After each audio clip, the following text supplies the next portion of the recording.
wow, that 5 ounce goat. I mean, if I just said that to a random person on the street, like, dude, I got a 5 ounce silver goat, they They would would think I think was you a were crazy, nuts. they would think I was an insane person. But No, like, Yeah. he's crazy. Or is he royalty? Do you guys ever feel like royalty when you're looking at your silver?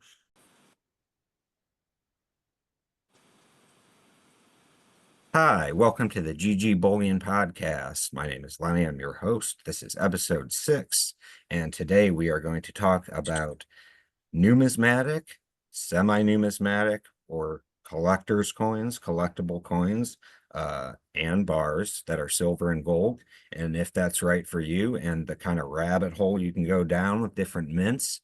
And today I have Lauren, who has been on the channel before, friend of the channel, and Mountain Bullion Entertainment, who has also been on before. So it's awesome having both of you guys on today. How are you guys doing? Good. Thanks for having us back. Mhm. Doing great. Yeah, it's great to be here tonight.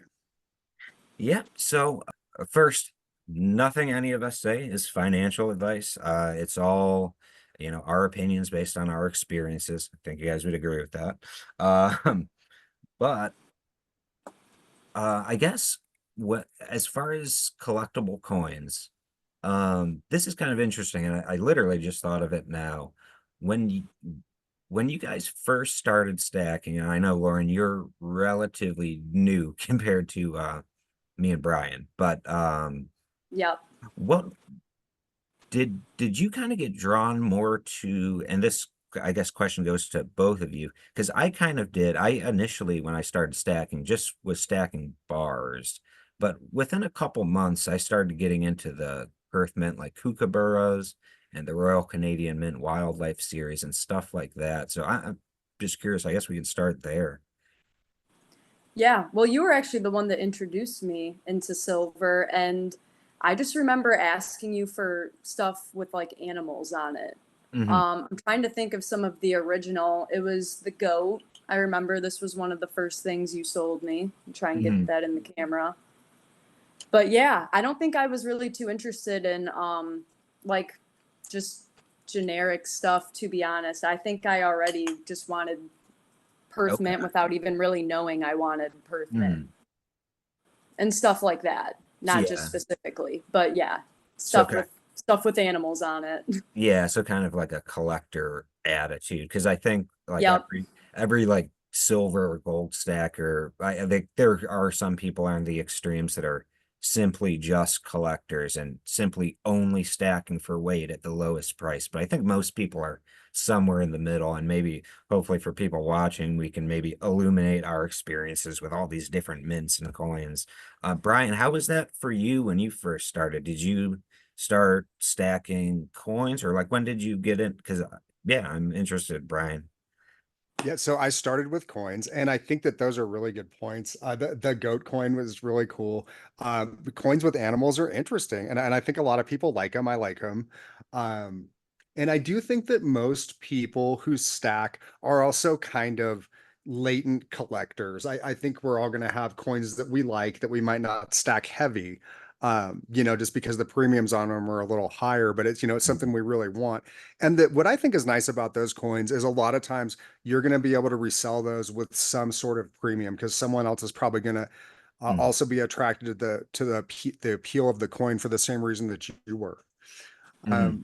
When I first started stacking, I didn't really have a social network that was stacking or anything like that.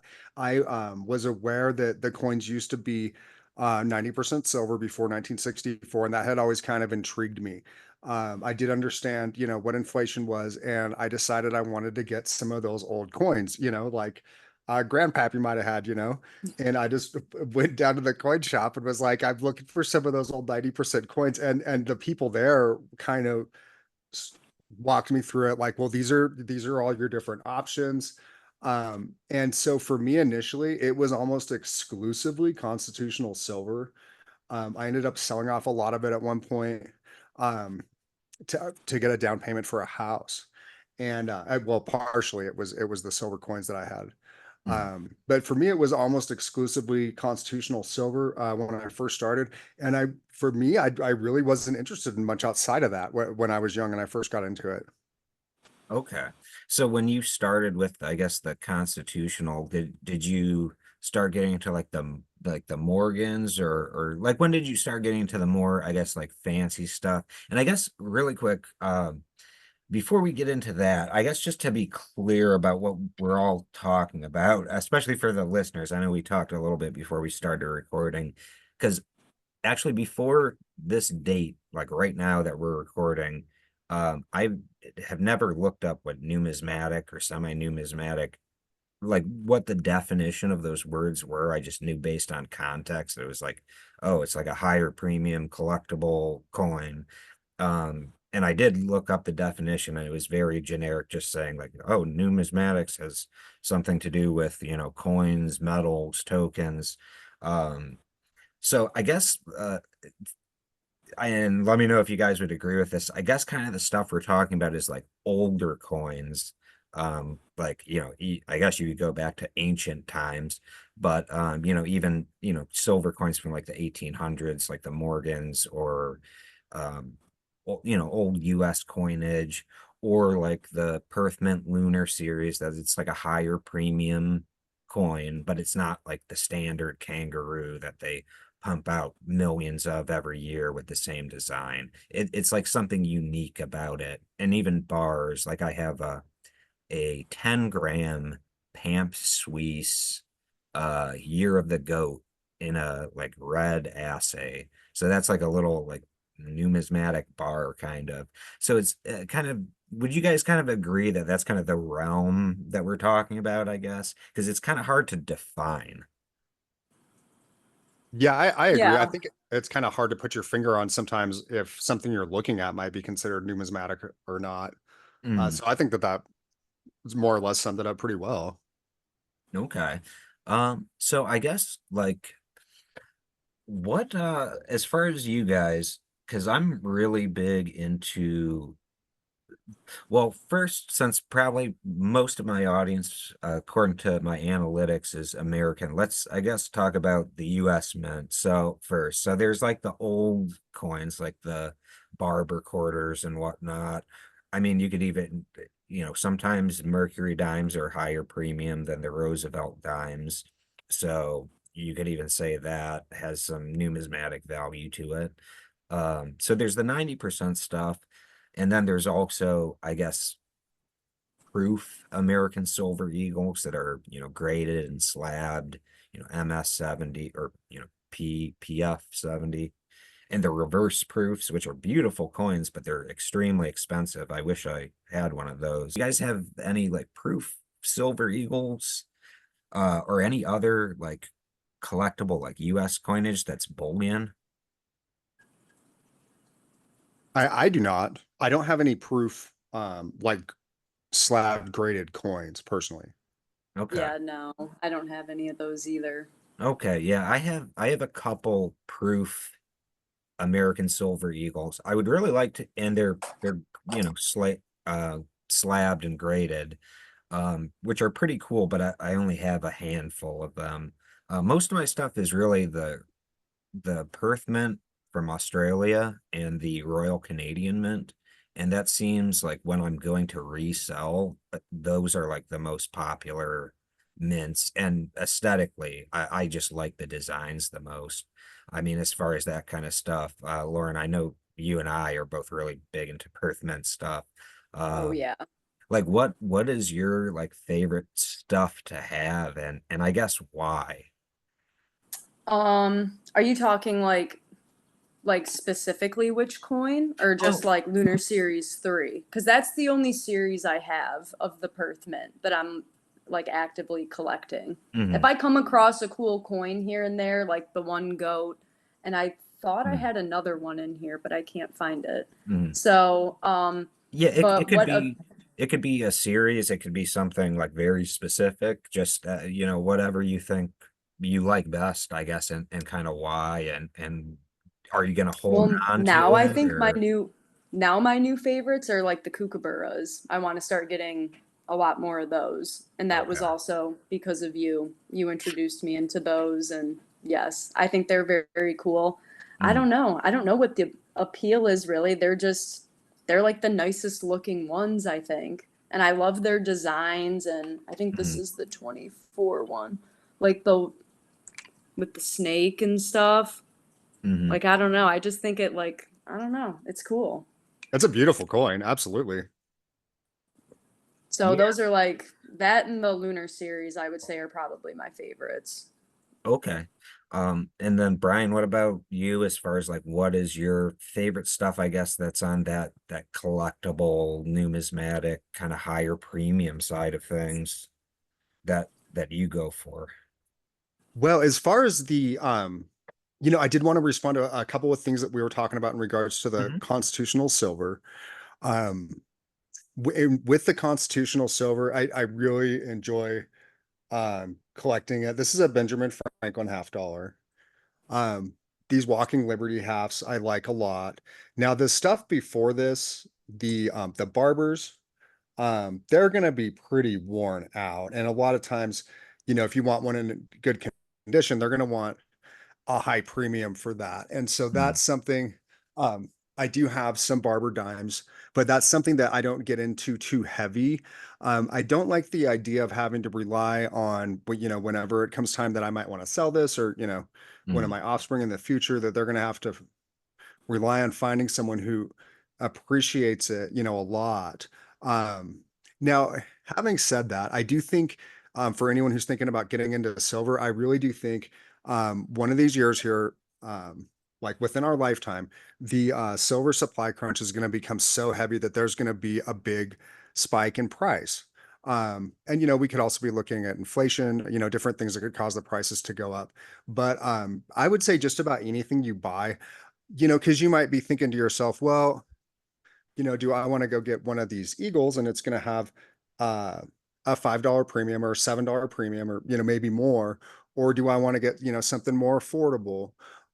Like maybe I'll just go grab one of these Britannias. Well, at some point, let's just say hypothetically, we do see triple digit silver one day. A lot of people seem to think that we will. You're probably not going to remember if you paid $35 for one of them and 33 for the other because the price went up that much mm. that it will seem insignificant at some point for people that are buying like right now, like this year. Yeah. So for a new stacker, because my dad actually is getting into it. He Okay. purchased his first 20 ounces, so I'm very happy. I actually got someone. But All what right, he congratulations. asks That's me awesome. questions, Mm. and I'm still kind of new. So what would you recommend? Like, would getting collector's silver be good, or should I still just have him keep buying like weight? Well, Well, well, this is what I honestly do think about brand new stackers is they should go bars from a trusted seller. And a lot of times you're going to find your best deals online. Sometimes that won't be the case. Sometimes it'll be in local coin shops. In my experience, a lot of times the cost for constitutional silver at local coin shops is going to be better than online. But let's Okay. just say you get the free shipping at a certain dollar amount, stack up those bars and get yourself a nice kind of anchor for your stack and set your target wherever you want. Like I want 50 ounces at the closest price to spot I can get. I want 100 ounces at the closest price to spot 200, whatever it is. But I would say anchor your stack with some weight and then start getting into the stuff that you just kind of favor more. That's really what I would recommend for brand new people. Y- Okay. Yeah, I would agree with that because that was definitely also my mindset, which it's interesting when I kind of was talking about the subject a little bit earlier, a couple minutes ago. It's almost like when I talk about these like more collectible and like nicer or quote unquote nicer. I mean, some of them are like objectively so beautiful. It's like that 5 ounce goat that I have. That is amazing. Um, Yeah. it's almost like I almost get flustered. It's like my brain goes into caveman mode and it's just like, ooh, shiny. I like it. I'm not thinking rationally. Because I'm thinking about like when I first started stacking, I was like, I'm just gonna stack bars. And s- somehow within a year, it's like, how do I have all these kookaburras and these 3.25 ounce wolves that are high premium? And it's like that just happens. But I think, yeah, definitely for new people, you should go in and try and, like Brian, like you said, anchor your stack with weight. Um, and yeah, Okay, well that was good to hear because that is he got 21-ounce bars. So yeah, that's Excellent. good to hear. Yep. Yeah, yeah, well, there was probably a really low premium on those as my guess. So that, yeah, I think that was an excellent first buy. It sounds like. mhm. Awesome. Well, I'm glad I'm kind of guiding him in the right direction then. But thank you guys for that too, Oh because yeah. I feel like I'm not totally qualified yet to give advice. So Yeah, it's stacking is definitely a journey. yeah, And for sure. you know what, I just was kind of thinking about this, and sometimes you just want to buy something and basically keep it to either pass it on or maybe when you're retired to have it, where you're not planning on selling it anytime soon. Like I have a couple coins where it's like, a lot of times I'll buy two of something.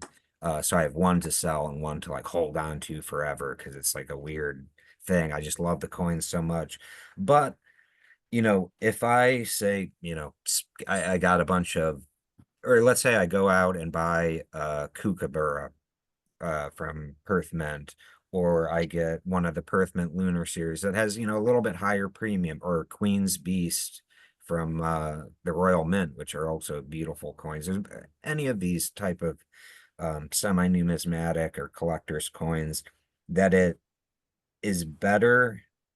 Like I want that. It's cool. I get it. And that is way better than not having any silver at all. Like if that motivates somebody to buy silver and put it in their stack and save money for the long term, or with gold for that matter, that's better than spending it on fast food or whatever else.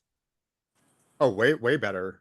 Yeah, for This is what I think is if you end up with just a bunch of kind of unique, really beautiful, silver coins, um, and you can offload them yourself, which you probably want to do. This is just in my opinion, not financial advice or anything like that, is make yourself an eBay seller account. You're going to get the highest premiums that way. See, these things in my experience, if you go into a coin shop, you're not going to get nearly as much as you could if you were to sell them online. Now, Mhm. with the bars and like generic rounds, yeah, you could stack those up and just go offload them at the coin shop in one shot. Now, the advantage to having a stack like that is A, you don't love it as much. There are a bunch of pretty, blank looking coins or bars, and maybe some rounds that have a bit of flair, but they probably won't be anything too special if it was the cheapest silver you could find. So you're gonna let it go easy. And Mm. if you sense something going on, like a blow off top, if you're thinking to yourself, well, I think silver overreacted, but if I sell a bunch of it right now, I could probably do pretty well. You're not going to be able to do that in a time effective manner online. So you are going to want to go in and just try and offload all that in bulk to a coin shop. And you don't want to get your face ripped off because you paid too high of a premium on stuff that you're trying to sell them. Mm. Um, in my opinion. And so that's the difference between those two animals, in my opinion, the biggest difference.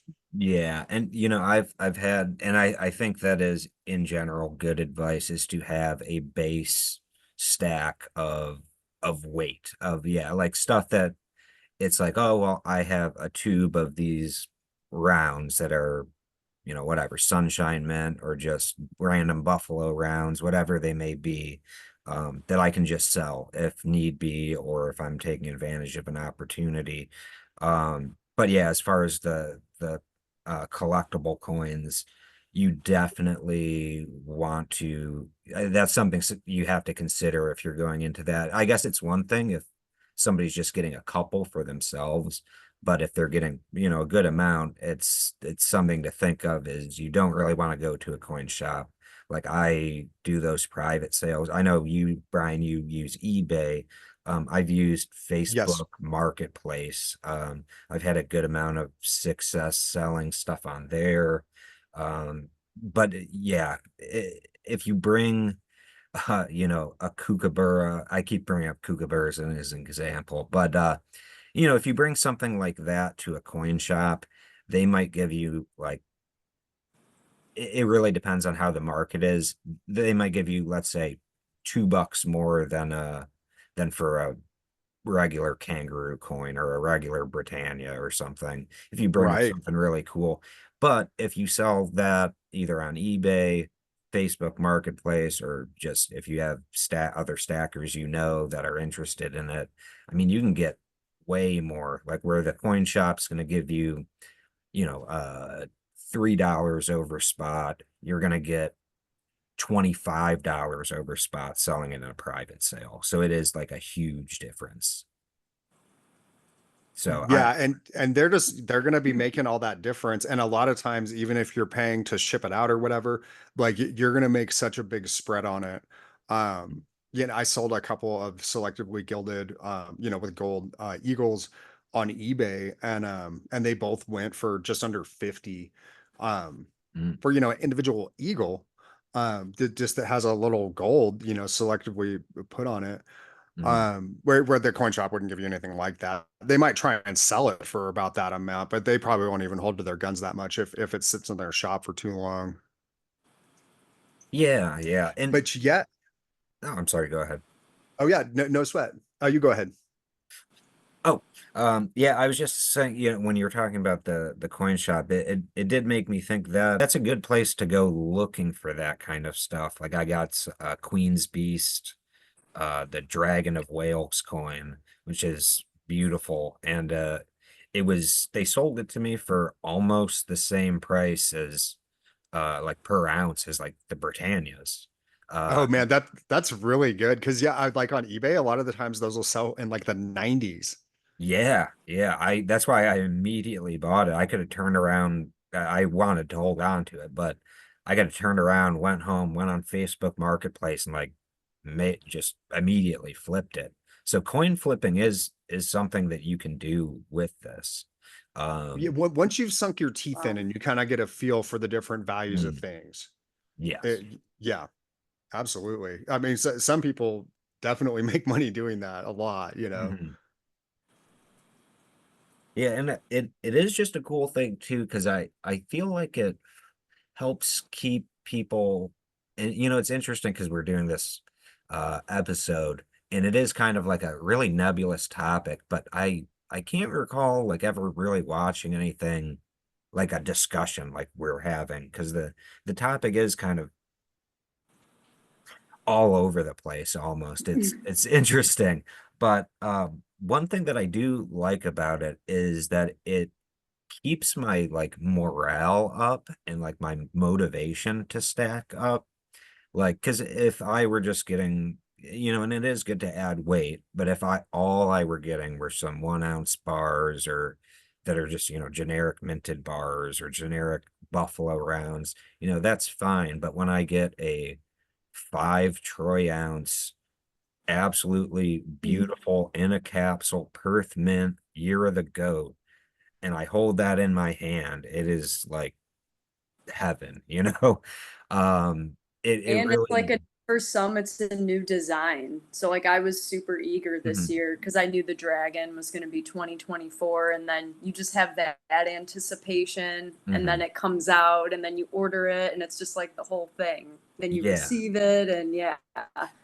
Yeah. Whereas some of the other ones, it's same design, just different year type Mhm. thing, and it's still cool, like some of the American Eagles, the Maple Leafs, Britannias, but I think that's the appeal to these is Mhm. just there's like something to look forward to, and building a set is always fun if you're into that. Because I'm excited to finish it and get all 12. Yeah. So I'm in it for the long haul now. So, since I know you're collecting the Lunar Series 3 Perth Mint coins, the silver in 1 ounce, correct? Yep, I have. Oh yeah, and then I have a couple half ounce too. Okay. So are you getting like two of each one, like one to sell and one to keep, or like how do you go about that? So I Just have curious. three of three 1 ounce of all of them except the tiger, I believe. Okay. And I might be missing one mouse too. And then the half ounce, I think I don't think I want to sell those. I think that's going to be like The the keeper. me. Okay. But the 1 ounce, I think that's, you know, whether I pass them down or, I mean, hopefully sell them. I hope I can make a Yeah. good return on them later in life. But for now, my plan is to hold everything. Hmm. I don't I don't plan on cashing any of this in really anytime soon. Yeah. So Yeah. Same. something very dramatic would have to happen. Let's just put it that way Yeah. for me to consider. Yeah, because as far as like Lunar Series 2, I almost have a complete set, but there's certain ones that I really like a lot. Like I like how the goats look. I really like Yep. the Year of the Goat and the Year of the Dog, and I have a bunch of those. Yep. And there's certain like, if somebody and there's certain coins um that like the premiums are either like way too high on eBay or something, or they pop up from time to time, but you don't see them around much, like certain fractional like Perth Mint 1/20th ounce gold coins from Lunar Series 1. I've been looking for the opportunity to get one of the gold like 1/20th or 1/10th ounce dogs. So that's Right. like another thing. Like if people are trying to complete a set and they're missing one coin and you have it, like that's going to be a pretty easy sale because I know there are coins out there that if I have the money on me and somebody offers that coin for a reasonable price, I'm going to like buy that immediately. So they can also be like extremely liquid, That's true. Yeah. in kind of like a strange way almost. Yeah, Like, that's good. at least in a way that's different than just regular Britannias or Eagles or rounds or bars. Like there's like this weird emotional attachment to it. Yeah, I would agree with that. Yeah, definitely. I can help add to that premium. And also, oftentimes it seems that they're not as heavily minted as, like Mhm. the typical bullion grade coins from whatever same mint. And so that's something that helps too. And once you guys do have like a completed set, a lot of times people are willing to pay a premium just for that, just that they can just buy the set in one shot Mhm. without having to fish around for it. Oh yeah, because that's another thing is like I mean I don't think any of us here are like the whales with like so much money, but if I were in a position like that and I saw somebody selling, every Lunar Series 2, like a full set of the silver coins or a full set of the gold coins, and I, had that kind of money that I could make a purchase like that, I would pay a good premium to get the whole set. And there Yeah.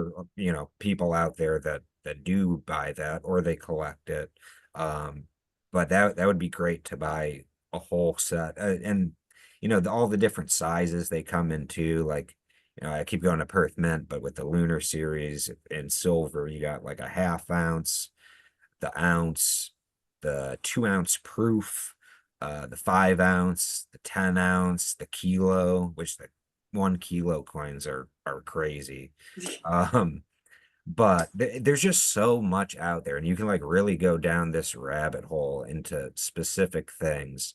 And it really is fascinating how much is out there. And you know what? I was also going to comment just a little more on the constitutional silver. I think that a big part of the premiums with the Mercury dimes over the Roosevelt dimes is, the Roosevelt dimes they'd be a little easier to mistake for pocket change, and so think people like that confidence of Mhm. that all of the Mercury dimes are 90% silver, and so they're willing to pay a little more for them. And then when you go back before them, the Barber dimes, a lot of them are just so worn out. Um, that you're not getting as much weight, and so it really is one of the more attractive dimes Mhm. because of that is what I think. But I think that they're great. I got some Mercury dimes, although my favorite constitutional silver to stack is the half dollars. Um, and Mhm. then there's a couple reasons for that. But the Walking Liberty halves, these coins were minted from 1916 to 1947. This design is so popular. You know, the modern Eagles are based on it. Mhm. So I almost consider them to be like the original Eagles. Yeah. Yeah, I know I was rambling for a bit about all these different modern modern foreign coins. But yeah, for me, that definitely is true for me at least. Like I maybe have like one or two Roosevelt dimes. Like I will pay that little bit extra premium for the Mercury dimes for that. And the same with I don't have any 90% Kennedy halves that I know of. They're all Franklins or they're the Walking Liberties. Just those older coins with the different designs that, like you said, you can't mistake it for pocket change, because the designs are different. People will definitely pay a little bit more. I mean, it's not always guaranteed, but you don't have to sell. So that's a big advantage as well. Yeah, people love those Walking Liberty halves. I do consider them to be the most iconic constitutional silver coins there are. It really is kind of the most desirable. I do believe kind of across the board in regards to constitutional silver is the Walking Liberty half dollars. But just to comment on a couple other things you were talking about, these Benjamin Franklin halves are really great. They were minted from 1948 to 1963. And of course, they have Ben Franklin on the heads or the obverse side, and they got the Liberty Bell on the back. And Yeah, of like course, the Liberty Bell was rang for the first reading of the Declaration of Independence back in 1776. And so, it's a very American coin. Yet, it really speaks to our history. And so I love these a lot. And they're typically not nearly as worn out as the Walking Liberty halves. And a lot of times they're going to be um the cheapest among the half dollars. Sometimes the Walking Liberty halves will be the same price, but a lot of times if you're just going to order in bulk, these aren't going to be as worn out, and I think you'll be happy with that as an order.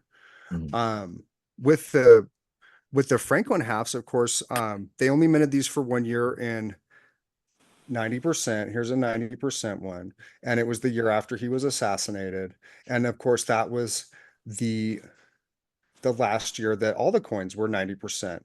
But the cool thing is they kept making Kennedy halves um, in 40% silver until 1969. And for a long time, I actually kind of favored these. Um, I do have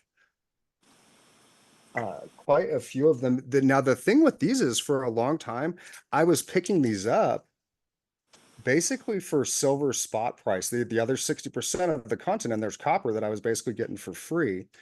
Now, a problem with these is coin shops really don't want to give you much for them. Mhm. Um, they have a hard time reselling them. And so these for a long time were kind of easy come, easy go. I have noticed that their premiums have been going up quite a bit recently. Mhm. Um, and so I don't favor them as much nowadays. Um, it is something that if it seems like, and I haven't gotten a feel for this yet, the coin shops are starting to pay higher premiums on them. Um, that could be fine, but my impression is that they're not. And so I wouldn't want to see somebody, spend too much on these. Um, but these are something that sell pretty well in private party sales. And of Mhm. course, Kennedy was really cool president. Um, and so I do appreciate his image on the coins. And then, of course, the problem with these is they do also look like modern coins. Mhm. And so a lot of people don't like them as much for that reason. But if you see a good deal on the 90% Kennedy halves, um, I would say hop on that. Typically, they're gonna charge a higher premium on them. It's something where a lot of them got pulled out of circulation really early, so they're in really good shape. And a lot of folks know that, so they're willing to pay a little more for them. Although sometimes you can get lucky. I remember one time I was ordering half dollars from Miles Franklin, and it was, one of it was like a really good price, and it was like design our choice, and they sent the 90% silver Kennedy halves. Like I couldn't believe it. Nice. Because typically you're getting some worn out walkers or something in that situation, you know. So I Mm. was pretty happy about that. Yeah, it's Yeah, it's interesting cool. how like a lot of this it comes down to personal taste to an extent, but it also seems like a lot of people's personal taste is similar, if that makes sense. Yeah, Because absolutely. I know like definitely like what you said about the Franklin half dollars, like most of the 90% silver half dollars I have are Franklins. And that's what I initially, when I was earlier, newer to stacking and started getting into 90%, I went right for the Franklin halves as like the main, like, okay, I'm going to get this. Um, and people do like them. I like them a lot. I like filling up tubes of them, because I'm addicted to silver. Um, Right, yeah. I think that's like part of this whole thing, which, I know we were talking about bars a little bit back, talking about kind of generic bars. But what do you guys think about art bars? Like, I'm trying to think of how to describe it, like some of the Pamp Suisse bars in an assay that maybe are like a Lunar Series thing, or the Geiger bars in that plastic assay that go for a premium, or poured bars, because that's another thing is I got really big into poured bars. Obviously, I make my own poured bars now. Atlantis Mint, I love. That's what kind of inspired me to initially start pouring. That's what gave me the idea. But those all have a premium too. And I've noticed sometimes personally with me that like the Geiger bars, if they're in an assay, coin shops will give you a little bit more, sometimes a surprising amount more, in my personal experience for those certain bars, like the Geigers, if they're in an assay. Um, but how do you guys feel about the bar side of that stuff, whether it's, those minted bars in assays, or whether it's hand poured stuff? So to be honest, I don't have too much like minted bar stuff or like if any, but I do have some hand poured stuff. And I like the Atlantis mint too, like you. Mm, I think those are really cool. I obviously love my GG Bullion stuff. thank you. You really don't see anything like that anywhere, honestly, like the hexagons and the hearts. So that makes it unique and makes it really cool. But yeah, I honestly can't say I have too much of minted bars, but my boyfriend does, and the Geiger bars are very cool. So if I had to pick one Mm, of those, Geiger for sure. yeah. Yeah, the GG Bullion stuff is really cool. I like it too. Um, in regards to bars, I haven't done too much with selling them. Um, and basically, I guess I kind of let the cat out of the bag, but my plan is at some point to probably offload them near the top of a blow off peak and transition that wealth into gold at that time.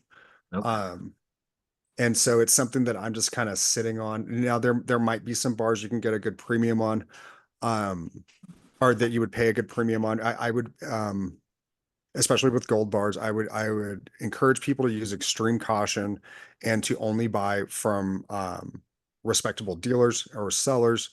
And my understanding is sometimes even like a fake pamp will slip through one of the big exchanges, that's just Mm, processing tons and tons of transactions or whatever.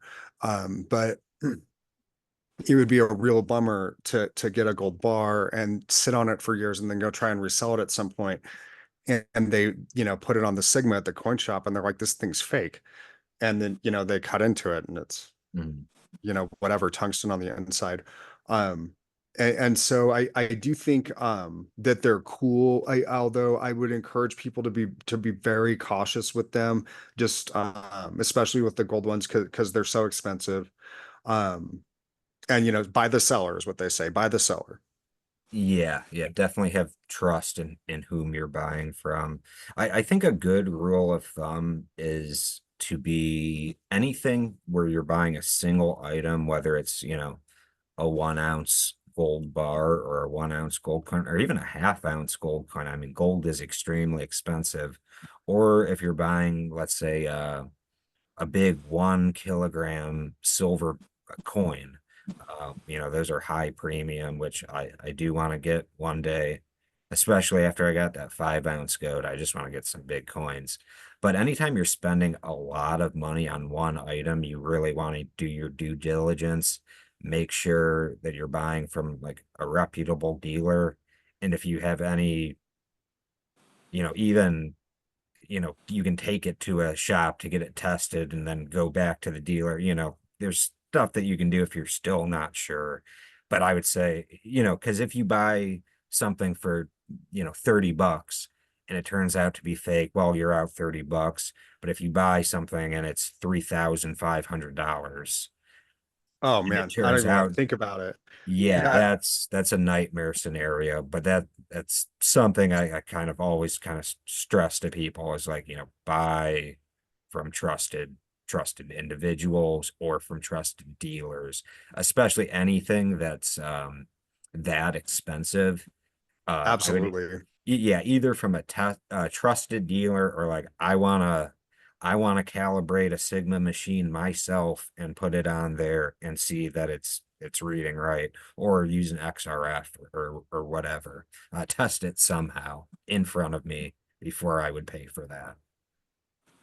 And then So, I guess what the only other thing I would comment in regards to that is if you are looking at a coin that could potentially have some security features, it's made of gold, that might make it a little more attractive if you ever are trying to offload that thing and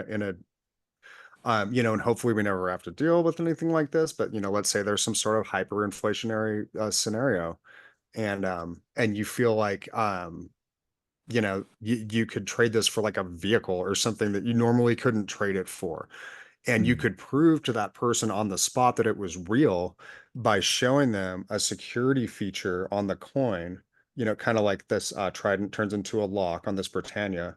I'm going to try and catch it on film. I don't know if I'm going to be able to do it, but this little circle right here will change from a lock to a trident. And that's something that in person you can definitely see. Um, yeah, Wow.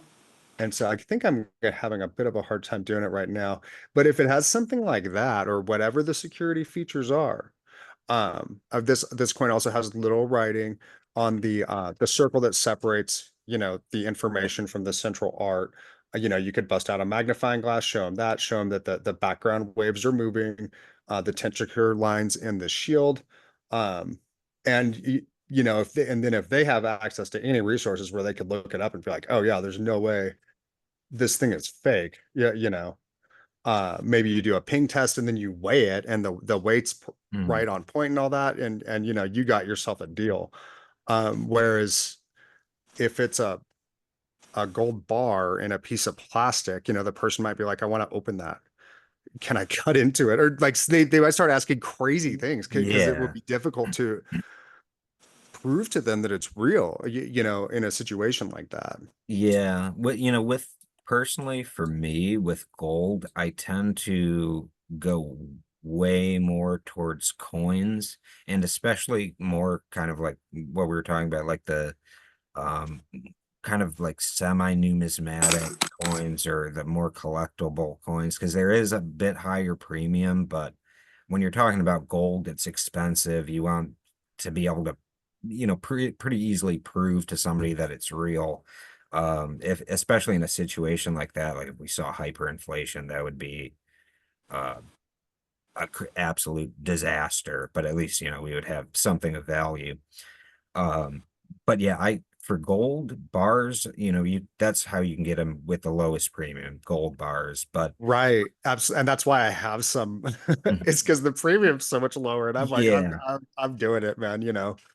But yeah, I'll be in a hairy situation if I'm ever trying to prove to someone in a weird scenario. yeah, I think it's good to be diversified, and I think with the more collectors coins, it also, it keeps stacking fresh. It keeps you investing your money in it and feeling good about it, which is nice and it's cool to get.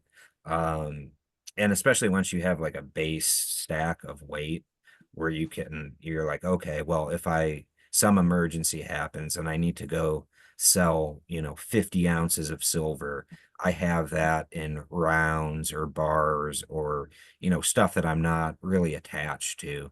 But then after you have that base, you can expand into all sorts of stuff, whether it's Canadian wildlife series, like the pronghorn antelopes, like I love those, and they're kind of easier to, yeah, and like the fractional stuff, like the polar bears, like you just showed on camera. Um, there's just so much cool stuff out there. The Perth Mint has the World War II victory in the Pacific coins and the Battle of the Coral Sea with the ship on it. There's just so much cool stuff, and I feel like having that in your stack just makes your stack way more liquid, and you have a higher profit potential where you're kind of divorcing yourself from spot price a little bit by dipping into the more collectors aspect of things. Because let's say they tamp silver down. Let's say I don't think this is even possible at this point, but let's say they tamp silver down to like $10 an ounce. um, you're gonna much rather have a bunch of really collectible stuff or like sets of coins than generic bars if that ever did happen. Or at least during that time period, if the banks tamped silver down really low and you had an emergency during that time, it would be better to sell some of your more collectible stuff in private sales, and you would still be making a little bit of a profit rather than eating a loss selling generics, if that makes sense. You guys kind of see where I'm Yeah. coming from. Yeah. Oh yeah, no, that definitely makes sense. Absolutely. Yeah. So this is an interesting topic. I mean, um, I guess like anybody that's watched to this point is probably like interested. I know this is we've kind of been going back and forth because it is kind of a all over the place topic. When I first kind of came up with the idea of like, oh yeah, this would be a good topic to cover. And then once we got into it and I started thinking about it even before we started recording, I was kind of realizing like, wow, there is so much here. We could sit and talk about this for literally like a week. Oh Well, yeah, for Yeah. hours. yeah. Absolutely. So I guess like for people that are watching, that are thinking about getting into, or maybe they have some, or maybe they don't really have any collectible stuff, or maybe people looking to flip. I mean, what kind of, not really advice, but like what do Well, you do that you'd say like, well, this is what I do, and this is kind of how I'm planning to do my stuff, and maybe that might work out for you. I'd like to hear you guys, and then I'll give my kind of what I do. So I don't know who would like to go first as far as sure, like I don't mind. Okay. Um, Yeah. Go ahead. okay. You know what I would say is if you're starting out and you do want to get some fancy looking stuff, look around at the different rounds. Like these are the Aztec calendar, Mayan calendar. I'm sorry, Aztec calendar rounds, and they're really cool. Yeah. And That like is really this whole cool. calendar is so neat, and it there's a great story behind it, how this calendar worked and how you read it, and of course a lot of people a long time ago used this to plan crops and and among other things, other rituals we'll say, but a lot of times you can get these for darn near spot, and they do look pretty darn cool. um and so you could consider, oops, something like that. I think that these are really cool. You can get these darn near spot at a lot of Oh, different places. Yeah, and real quick, I'd just like to interject and add before I forget it. Is sometimes having something that just is cool and somebody else thinks is cool as well can mean the difference of a sale or not having a sale.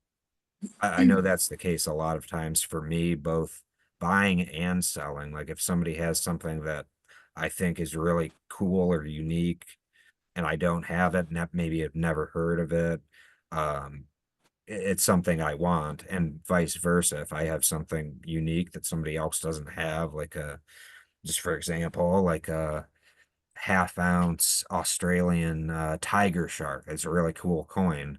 And I have sold it some to people that aren't even really stackers. Um, and Lauren, obviously, have sold stuff to you, but you are a stacker. But even people that Yeah, don't stack, yeah. for the fractional stuff, you can sometimes sell it to people because they just think it looks cool. So sorry to interject. I just want to throw that out there. That Oh yeah, no there sweat. is a I mean, value to the you're, aesthetic. yeah, you're totally right. I mean, it adds to its potential saleability, if that's a word. It adds a lot to it. If people look at it and they go, "Ooh," I mean, because it's kind of art, and Mm. we spend money, for things to hang on our walls.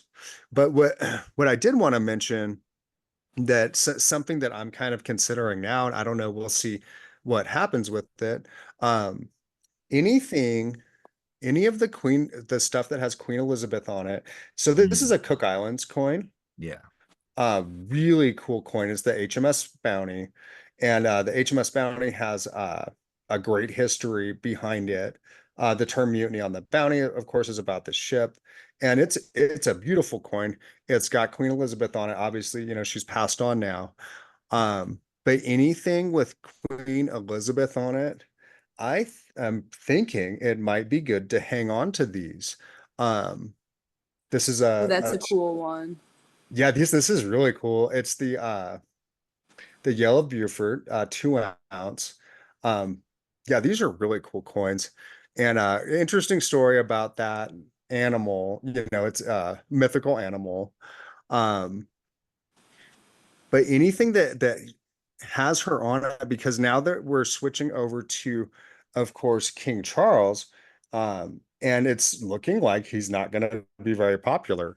And so I don't know how much sentiment is going to change over the next few years, but it might be one of those things where a lot of people, you know, at some point they might even view her as the last kind of prestigious royal. And so there might be a lot of people who want to find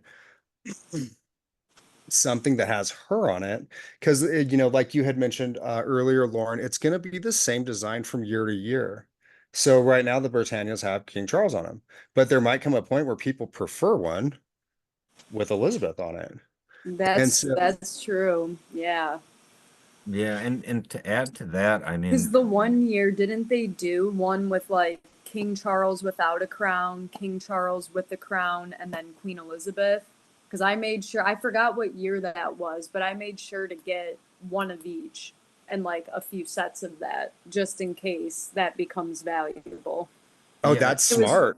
20, Yeah, what year was that? I don't remember. I'd I have to think it go was through last and year, look. I believe. Okay, it was last year. Okay. I I believe was gonna say it so. had to be last year or 2 years ago because I'm still relatively new, yeah. but I just didn't want to get it wrong.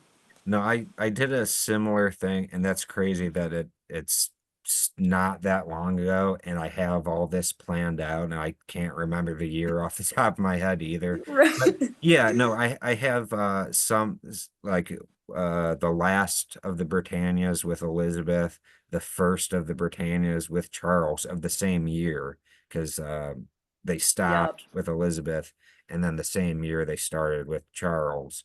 So I have like a couple sets of two of those in capsules just for like 20 years from now. Who knows if I sell that as a set?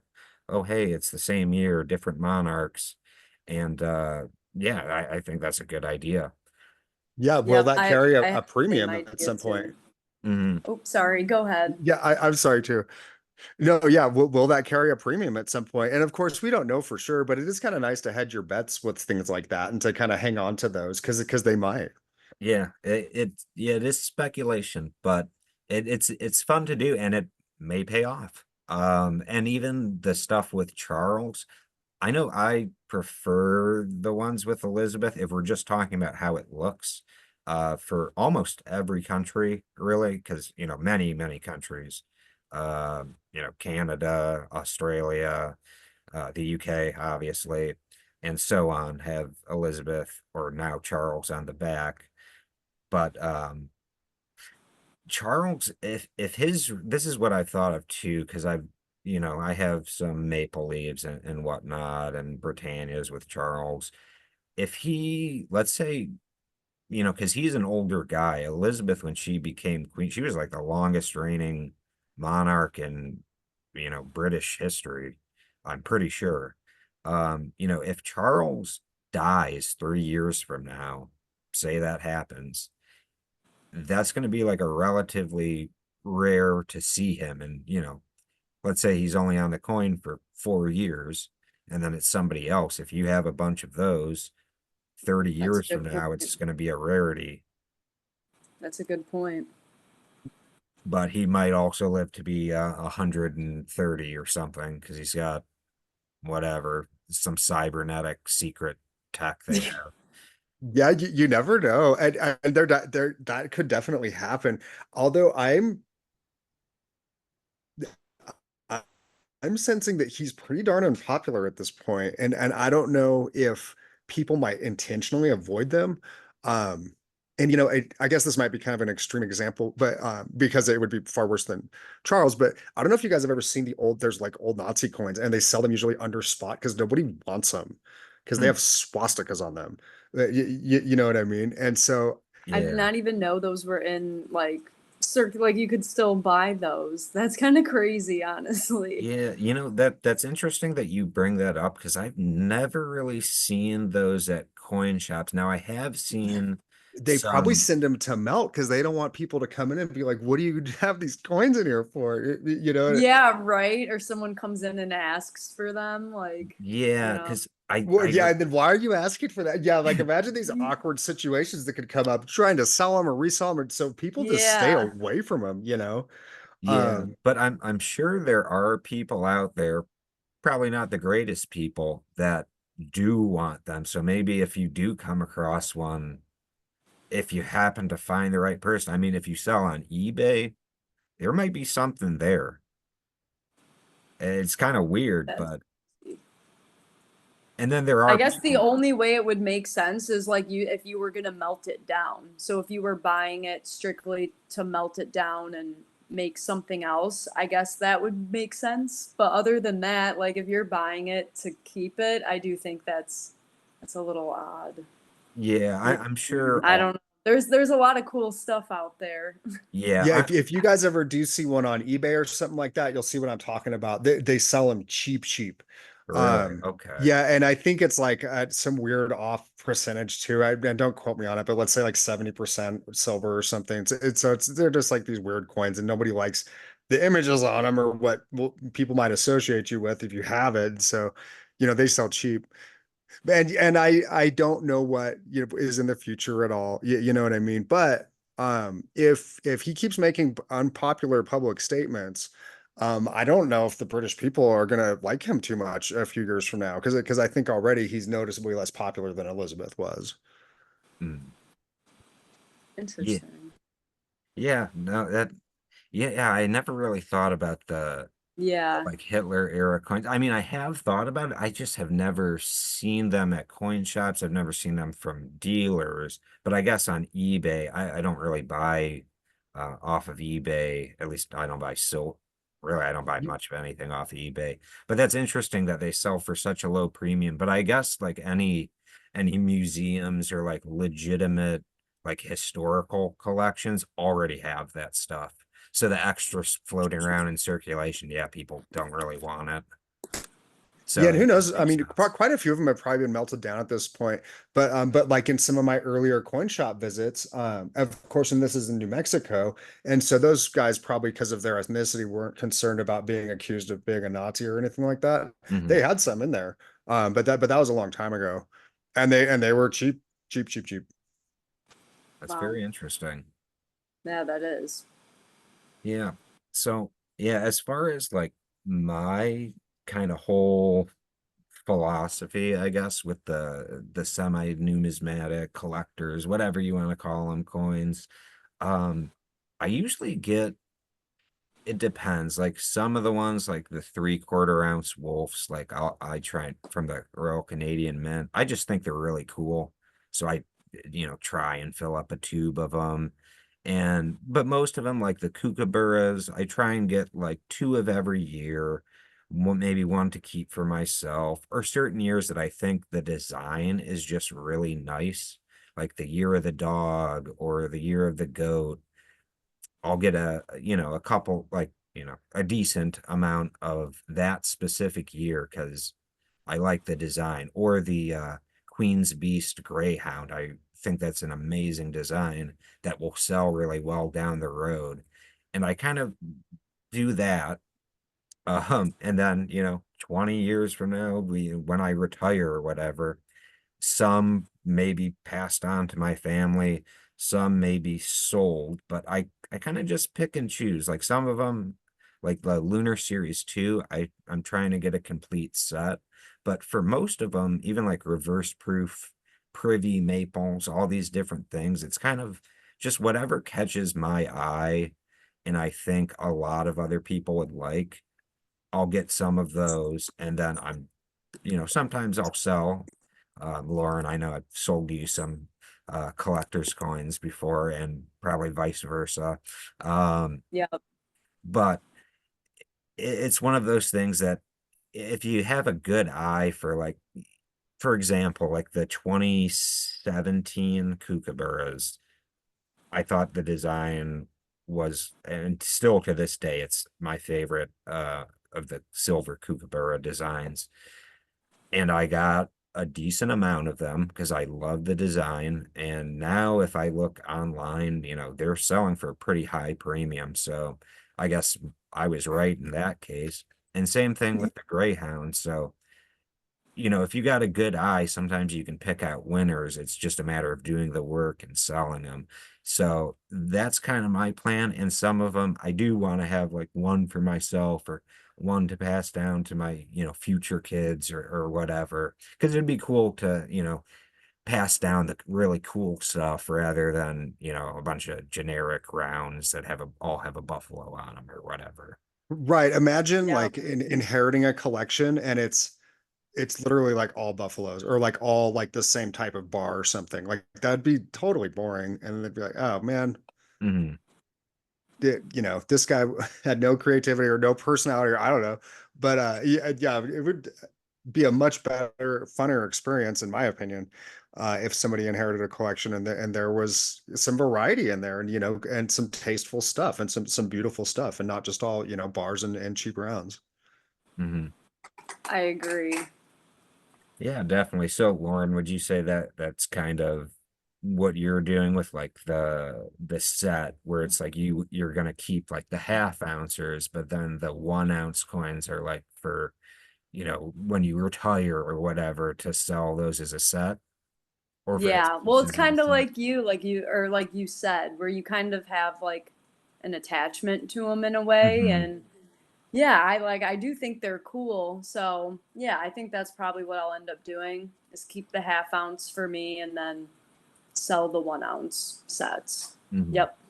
Yeah, it's a really Subject to change. It's still subject to change, but yeah. for now, that's the plan. Mhm.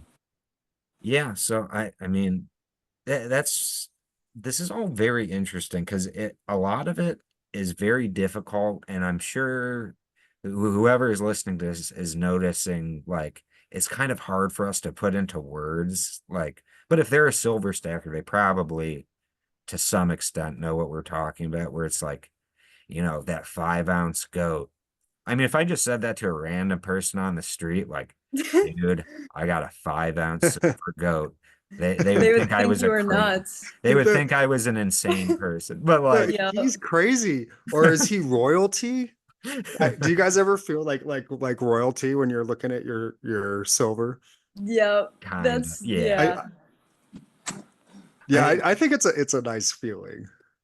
Yeah, like that's the It really does. nice thing about having variety and cool coins too, is sometimes I'll get out because my stack is big enough that it's split up in different locations, but at least the stuff that's in my home, um, just getting out some of it and looking at it and thinking about really how much money it is that I've saved up, and it feels good, and it is stuff that I'm gonna hold on to because it's awesome. And yeah, almost like you said, Brian, like you feel like royalty, or like you're I don't know, it makes you Yeah, I feel feel like a good. Lord of the Land back in the day or something. Yeah, yeah, You know? it's an amazing feeling. No, it really is. And when you hear it, it's just a nice sound. A bunch of silver coins, It um, is. you know, getting dropped. I mean, and it's money. This is Yeah, the real money. yeah, That's right. yeah, and especially as the US dollar is going to continue to inflate, I don't see that stopping ever. I think we could be in our lifetimes be in a really rough spot with in the US at least. It is really nice to have, I mean, whether it's generic or whether it's something really cool, it is definitely good to have gold and silver because it is real international money. My Uh, No, my absolutely. I mean, if you got parachuted anywhere on the planet, the humans there know that silver's real money. I mean, everywhere. And same thing with gold. oh yeah. Um, everyone's going to appreciate that there's value there, outside of any of the modern day fiat currencies. And to, what Lauren had mentioned earlier, unless there was a catastrophe, she said, as far as selling stuff. And that's the thing too, is really this is also an emergency account, because I think none of us want to sell stuff. Mhm. Maybe a little bit here and there, if there's something you can take advantage of. But for the most part, I want to keep the bulk of this. Um, but who knows, if there was an emergency, it's there for me. I might have to sell it, even though I didn't want to or something that could come up. And then you'd And be it's thankful just you had it. nice knowing you have it too for an emergency. Like it's, Absolutely. that's not the plan, but it's like a nice little safeguard just to know it's Yeah, there if you need it. I definitely, Absolutely. yeah, I definitely like, yeah, so to speak, like sleep much better at night, knowing that I kind of have that safety net to fall back on. I don't, I mean, I have been stacking for like nearly a decade at this point, but before that, just having some digits in a bank account or credit union account, and maybe a little bit of cash on me, if something crazy happened, or like, I don't know, I just feel much more secure now where it's like, if the US dollar just goes to crap, or the banks completely collapse, or if anything happens, or just, I lose my job, or I get in a crazy car accident, I can't work, any of these things, like just knowing that I have a stack of silver and gold and platinum. For me, I have some platinum as well. Um, it just is a good feeling, and I don't think I will ever not have that. Like till the day I die, I will have silver. And I have been through kind of an emergency situation once before, um, where I did have to sell off like a good chunk, a couple thousand we're talking, to get by. And I'm glad I had it. And that was, many, many years ago, and it's kind of a weird situation, but it is very good to have. So, for Yeah, for sure. yeah, if anybody is currently watching this that doesn't stack silver or gold, somehow, I implore you to do so. It is a good thing. Or anybody that's watching that has a little bit, like maybe get into the collector stuff. It's cool to have. And at the end of the day, it is silver or it is gold. It is international money. It's been money for all of human history, basically, since agriculture and even before agriculture, which is insane to think about the track record. But Yeah, absolutely. Thousands of years. And there's several languages where silver and money are the same word. oh So yeah, it's it's the real deal. And I have a feeling it's coming. It was about 3 weeks ago. I was looking at what silver had done for the year, and even though it was down at the time, um, gosh, and I should have pulled it up, but I think it's up 29.3% for the year. So you look at your money markets, look at your CDs, none of them are keeping up with it right now. And if everything keeps going the way it is, I know that Harris had mentioned that her budget was going to be 1.7 trillion. So we'd be looking at quantitative easing, that's going to mean mm, printing. Um, yeah, it's just full steam ahead. And there's currently de-dollarization process that's happening globally. The Saudis don't exclusively sell oil for US dollars anymore. So a lot of countries that kept accounts with dollar-based assets, maybe treasuries or dollars themselves, they don't necessarily need to do that anymore. Of course, we've been seeing Japan dump a bunch of our bonds. And so are we still the world reserve currency? Yes, right. mm, But is the world starting to transition to um, a central banked like gold-backed digital currency, like what they're talking about with the BRICS? What are they going to say in October? How much damage is that going to um, have on the dollar? It'll probably not be anything we notice right away, but as the years go by, it wouldn't surprise me if this is one of the better things to be positioned in, honestly. yeah, I definitely, in Yeah. my opinion, looking at the state of the US, which the three of us live in, and just the whole geopolitical situation of the entire world and the world economy. um it makes me very glad that I have money in precious metals, because at the end of the day, that is, like you said, we're saying, Brian, like, it is recognized internationally anywhere in the world. That is money. It just, that's how it's always been for. Yeah, it just is. And they'll know it. Yeah, it's not. Mhm. So yeah. Yeah. So anyway, I think we're kind of all over the place discussion, but I enjoyed it. So is there as far as we talked about the numismatic stuff, and that's kind of, it's such a broad discussion, because we're really, by definition, anything we talk about with coins is numismatic. So I guess it fits. Yeah. But any I guess closing thoughts that you guys have? Yeah, I mean, really just keep on stacking. That's my plan. And I just keep an eye out for premiums. That's, as someone that's new and trying to really keep getting weight. I just keep an eye out for some deals, some spot deals, low premiums, and I'm still into like the 1 ounce. I have bought some 5 and 10 ounce bars, but you know, just economically too, it is more feasible for me to buy 1 ounce. So yeah, keep on stacking. That's my final. Okay. Yeah, Brian, I'll second that. I keep it up if you haven't started, don't be scared to dip your toes in. And on a side note, I when I first made my channel, the name just Mountain Bullion was not available. And I checked last week and it was. So I've transitioned to that for Mountain Bullion Entertainment. So I'm no longer Mountain Bullion Entertainment. I'm now Mountain Bullion. oh, Um, okay. so yeah, yeah, just transitioning over to that. And so I figured I'd just let people know. Um, but yeah, you watch GG Bullion's videos. There's a bunch of great information in them. And yeah, just keep on stacking to do what you think is best. Um, if you don't have anything that's fun in your stack, if you've been stacking for weight for years, have a little fun. Go, if you see something and you're like, hey, that woolly mammoth looks cool, go get one of them.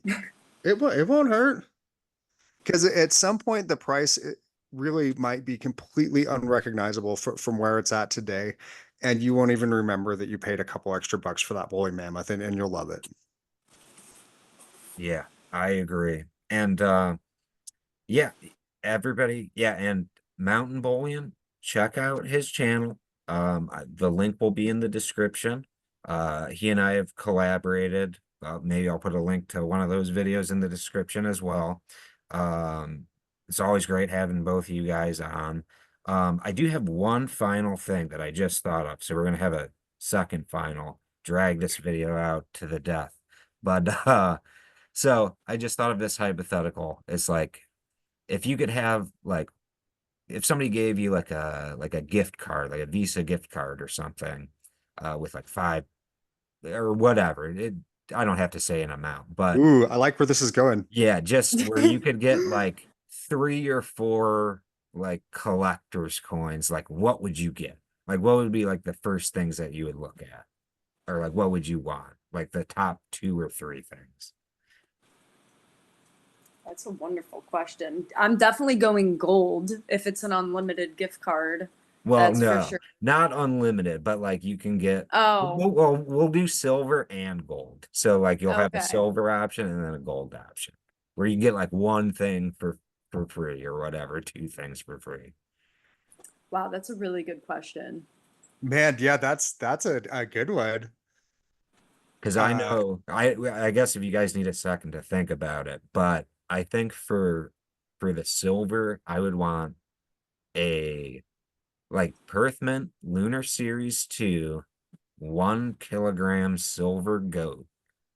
And I'd walk around the streets telling people I have a kilogram, Jesus.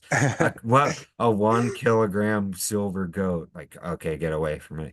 Uh, or the one or it might make kilogram. some people insanely jealous. You never know. Oh yeah, if they know, they Yeah. just be like, oh, you son of a bitch. Um, either that or like if I could get two of them, a kilogram dog, a Lunar Series 2 dog. I love that design as well. Now, gold, I I have fractionals of these, but I would love to get a 1 ounce Lunar Series 2 dog or a Lunar Series 1 1 ounce goat in gold. So those are like my things. Like I don't know. I would be so happy if I had any of that. One day I will. If I save enough money. Yeah, I mean, I guess honestly, I think it'd be cool to still do work on my lunar series, but then I guess start like a 10 ounce. Do they make them in 10 ounce? Yeah, I think so for the lunars. Yeah, like I would buy a couple 10 ounce then. That's what I would do as my silver option and gold. Ooh, probably. Oh, that's tough.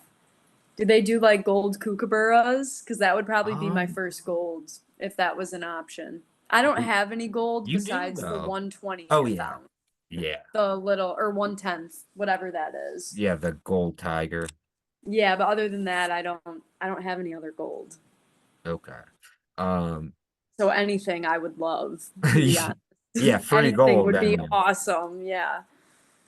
Um I guess for me, because I do often, I'm a total bargain shopper, and so most of everything you see me show, I found it a really good deal, so in some way, shape, or form at some time, even if the premiums have gone up on them since then. So I because the premiums are so high on the larger coins, like the 10 ounce coins or the kilo coins, if it was silver, I'd probably go with one of those because if I'm spending my own money, I honestly don't know if I'll ever be able to bring myself to buy one of them. mhm. Um, for gold, I would probably go with I would like to get a 1 ounce gold version of one of these phoenixes. Okay. Ooh, that's That cool. would be a really beautiful coin. And It- what mint is that? Can you show the both so sides? this is the gosh, I'm probably not going to say it right. Not Niu. Oh, It's one of those Niue. little islands in the Pacific, kind of like the Cook Islands. Although I think Yeah, it's uh, I think it's Niue is how it's anyway. pronounced. I'm Okay, not thank sure. you. Yeah, it's technically part of New Zealand, but it's an autonomous territory. But yeah, it's a little island off New Zealand. But yeah, aren't these awesome? Yeah, I that's really Yeah, love. that I one's very cool. Yeah, I love I them. I think they're so beautiful. So it'd be cool to have a gold version of one of those. And for I think I would go with a completer. I don't have one to share with you right now, but it's for the Queen's Beast, and it's the one that has all the designs on it oh in gold. Because I do have a silver version of that, but that would be also, I think, a beautiful thing to have in gold. yeah, that would be awesome. Like I it's just funny imagining like if somebody gave you like I don't know if these exist, probably not, like an AppMex or a JM Bullion gift card for like $3,000. That'd be like the happiest day of my life. Yeah, Um, real. but That'd be Oh awesome. yeah, that'd be great. yeah, And you had to spend it on like lavish precious metals, yeah, like high premium precious metals. yeah, Yeah. You're like, okay, twist my arm, man. I guess I'll do it. yeah. Yeah, yeah, you can't buy anything with a premium lower than this percentage, or yeah, you can't get anything cheap. You got to get high premium, nice stuff. Like, all right, Right. it'd be Yeah. fun, but it's just a fun thought experiment, which I think about that stuff all the time. It's just I don't have the money for it, you know. You guys know how it goes. But Yeah. yeah, it's a fun discussion. It's kind of all over the place, like I probably said 3 or 4 times throughout this conversation. But I think we touched on a lot of good topics, and it's nice having both of you on. And definitely, I'd like to Yeah. have you. It's cool having both of you on at the same time. If you guys would like, maybe do that again at some point. And to the audience, if you're still watching, thank you very much. I know I kind of went on a bit of a hiatus from posting stuff for a little bit. I have a lot of personal stuff going on, pretty busy, but I'm gonna try and get more podcast episodes out and start doing some long form, like maybe 10-minute long videos as well in the near future to look forward to. So thank you. Please like and subscribe. Um, and my closing words are stack silver, stack gold. Tell all your friends. It's a very good one. All right. Have a good night or day, whatever time you're listening to this, everyone. Yeah. Thank you, Gigi Bullion. Thank you for having us on. And it was nice meeting you. Yeah, nice to meet you, Lauren. Yeah, thanks a lot for having me on. It was a fun conversation. I do look forward to doing it again. All right. All right. Audience, remember to like and go check out Mountain Bullion as well. All right. Have a great day, everyone. Bye, everyone. Bye.